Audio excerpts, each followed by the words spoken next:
Well, good morning, y'all. It's about 4:45 in the morning.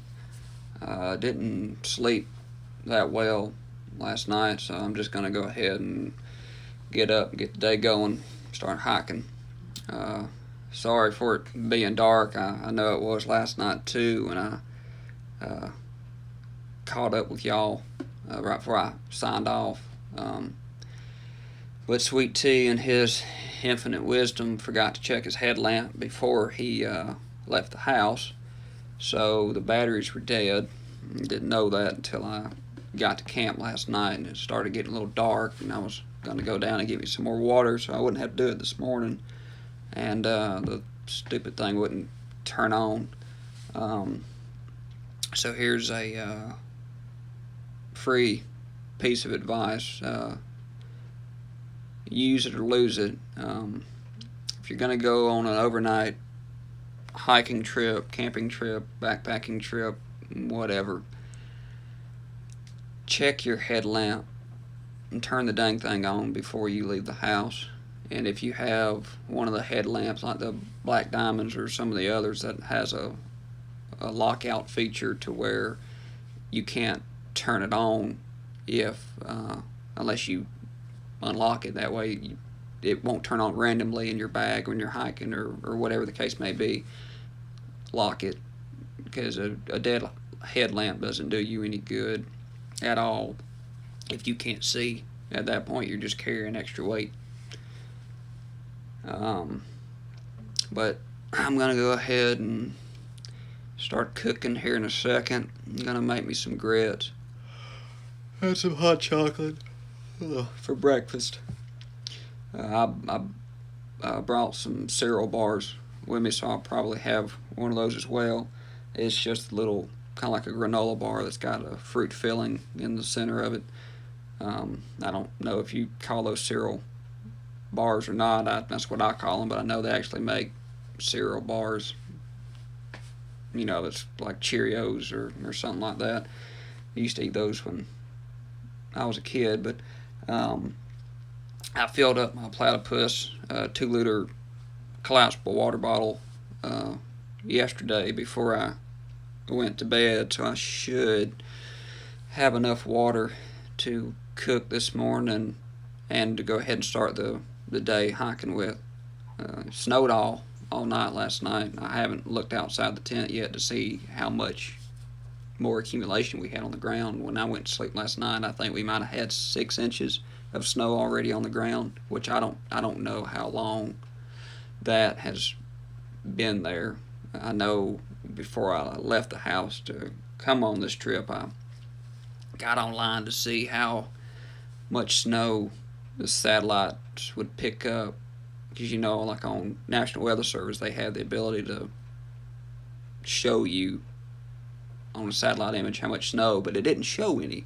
So I don't know if this is new accumulation or it's actually been here and it wasn't picked up or what, but I'm sure there's probably another 1.5 to 2 inches of snow on the ground from where it snowed last night. I set my tent up yesterday under a tree, and all night long the tree kept dropping either ice crystals or something every time the wind would blow, and the wind blew pretty steadily all night long. Started, I guess, about 10 o'clock and went all the way, and it's still blowing off and on now. It's kind of quiet right now, but every time it would blow or the gust would come through, it would drop something on the tent, and it kept waking me up all night long, in which I didn't expect to get a good night's sleep last night anyway. Typically when I go on a trip, it takes about 3 nights before I can actually sleep. I don't know why, that's just how it is with me. But every time it would drop something on the tent, on the rain fly, it sounded like a dang acorn hitting a metal roof. I mean, it just woke me up all night long. I got chilled, I guess, about 12:30 or so. I had to get up and use the bathroom, so once I got back in the tent and got back in the bag, I just couldn't get warm. My feet were cold, and I wear some thick, darn tough wool socks to sleep in because my feet are prone to getting cold. But for some reason, they just wouldn't warm up last night, and my shoulders kept getting cold. That's the only thing I found so far with a quilt is unless you get one that you actually have enough room to kind of waller down in, you can't. Your shoulders just get cold. I know they make like I think Z-Packs makes a thing that goes over your head and kind of covers your shoulders. So if you do have a quilt, you can keep that warm. But I don't have one of those. I think it got down to maybe 14 degrees. Last night. My watch in the tent, I've got it hanging from a ridge line across the inside of the tent. It says 16 inside, so I'm sure it's probably 14 or so outside. I don't know what it would be with the wind chill. I probably won't do any filming today, especially if I get caught up in a bunch of snow, because I know that's just going to make me mad, and I don't want to sit there and try to talk to y'all at the same time. So if anything, I'll probably just add some pictures that I'll take today and maybe do a little video at the end or a voiceover or something to just catch up in between the difference here. But alright, y'all, I'm going to go ahead and get up, get the blood pumping, get the water boiling, and get the day rolling. Catch you later. Alright guys, so like I said earlier, I didn't do any filming for the rest of the trip after the morning update. I left camp and hit, I'd say, probably 12 inches of snow on some of the sides of the mountains that we went over. Drifts were probably 2 feet or more snow. More snow than I've ever seen in my entire life, probably in one spot. It was like that until I got to Tellico Gap at, I think it's at mile 128.6 or something like that. From there, when you started climbing out of the gap, it started melting, and by the time I got past the jump off, snow was basically gone except for in areas where the sun doesn't hit, or it does hit, but it doesn't, hit for a long period of time enough to melt it.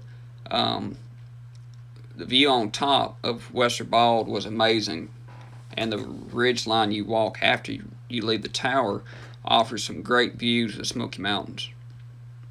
And you'll see them in the pictures that's in the rest of this video here.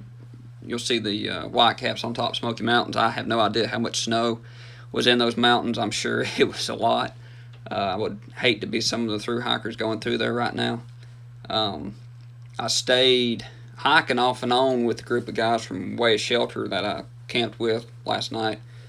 I would stop for a break, and they'd pass me, and then they'd stop for a break, and I'd pass them. I ate lunch on top of the ridge line right there before you start to descend the jump off at mile 132.6, I think it was. Today really wasn't that cold. I started, hiking with my long john shirt on, long sleeve shirt, and my Rab Xeon X jacket that I have.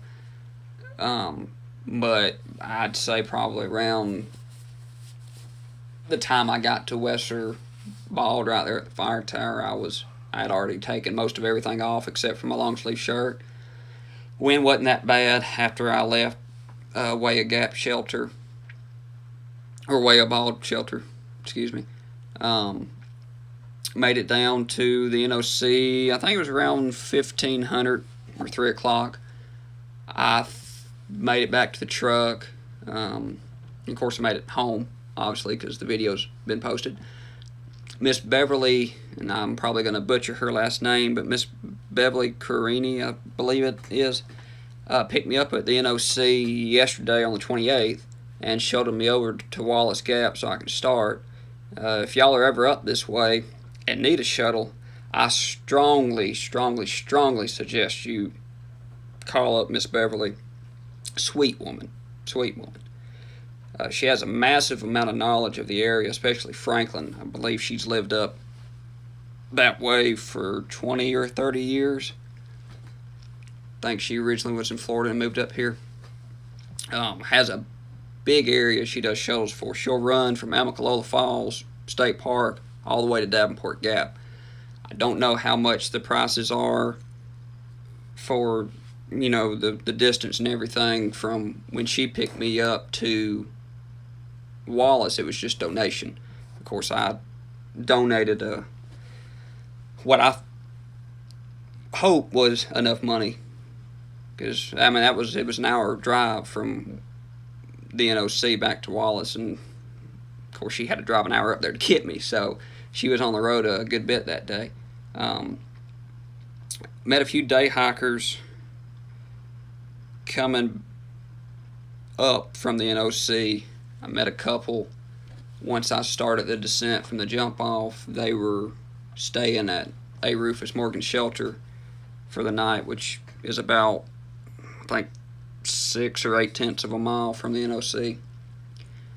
The whole section from Wallace to the NOC still shows a lot of signs of fire damage from where the forest fires came through a couple of years back, or a few years back. I think it was 2016 or 17 was when they came through. A lot of devastation and erosion, especially past Tellico Gap.